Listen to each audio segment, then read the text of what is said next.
When it comes to the family vehicle segment, there's one thing that's always constant.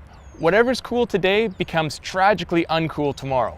First, it was the station wagon, then the minivan, and more recently, the body-on-frame SUV. But now, it is the crossover's turn. So today we've got the new 2013 Hyundai Santa Fe and Nissan Pathfinder, and we're going to find out which one is better for hauling around your family.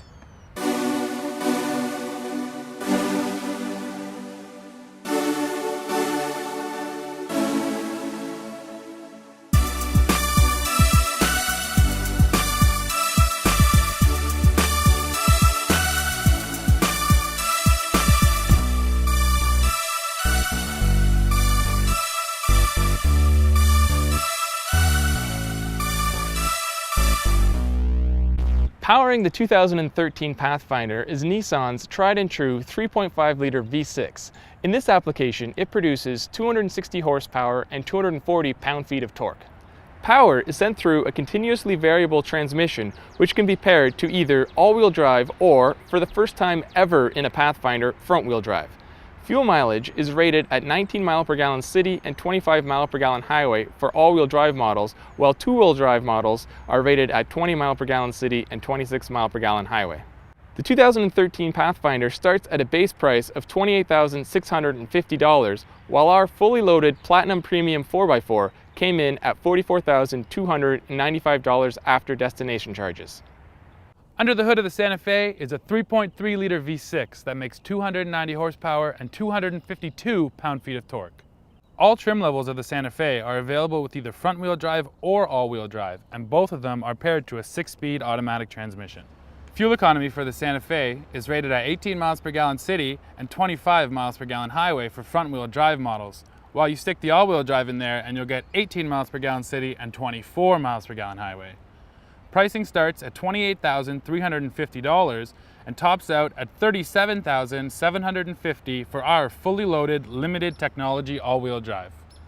Steve and I are split when it comes to the look of these two vehicles. Personally, I prefer the aggressive look of the Pathfinder's front end over the Santa Fe's more swoopy look. Down the side, the Pathfinder features a flowing character line, and in the back, it's no contest. The Santa Fe looks like a minivan, whereas the Pathfinder screams sport utility. Now don't believe what Mike just told you. The Santa Fe is easily the sexier vehicle of the two. The Pathfinder isn't exactly an eyesore, but I prefer the Santa Fe's fluidic styling over the big, bold look of the Pathfinder. The big chrome grille wraps right through those gorgeous LED lights, right into the belt line, straight to the back of the Santa Fe, giving it this very, very nice, almost blown by the wind look. So the Santa Fe is a bit cheaper, and on the interior, it looks it. The materials aren't of the greatest quality, but the designers have done a great job adding some style in here to make it a lot easier on the eyes. There's some of these nice wood pieces that push into this curved plastic that really gives it some style that the Pathfinder really doesn't have. In my eyes, this interior is geared towards a younger crowd, whereas the Pathfinder will probably sell better with an older demographic. Unfortunately, one of the most important parts of this vehicle, the new third row, is pretty much only meant for children. There's a large plastic housing that juts into the entrance, making it very hard to get into. And once you're back there, the headroom is just no good for someone 6 foot or taller. Now, while the back seats aren't the most comfortable, there are 3 features that makes it a lot more livable. There are rear window sunshades, there's this massive sunroof which lets in a lot of light, giving it a really good airy feel to it, and there's also third row climate controls, which is nice for the kids. The Pathfinder has a brighter and easier to use interior design. Sure, it may look dated, but I'll take buttons and dials over touchscreen or voice commands any day.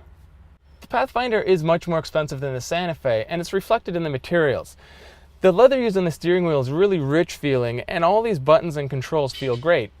But they have cheaped out in some places, like the dashboard, which is just hard plastic.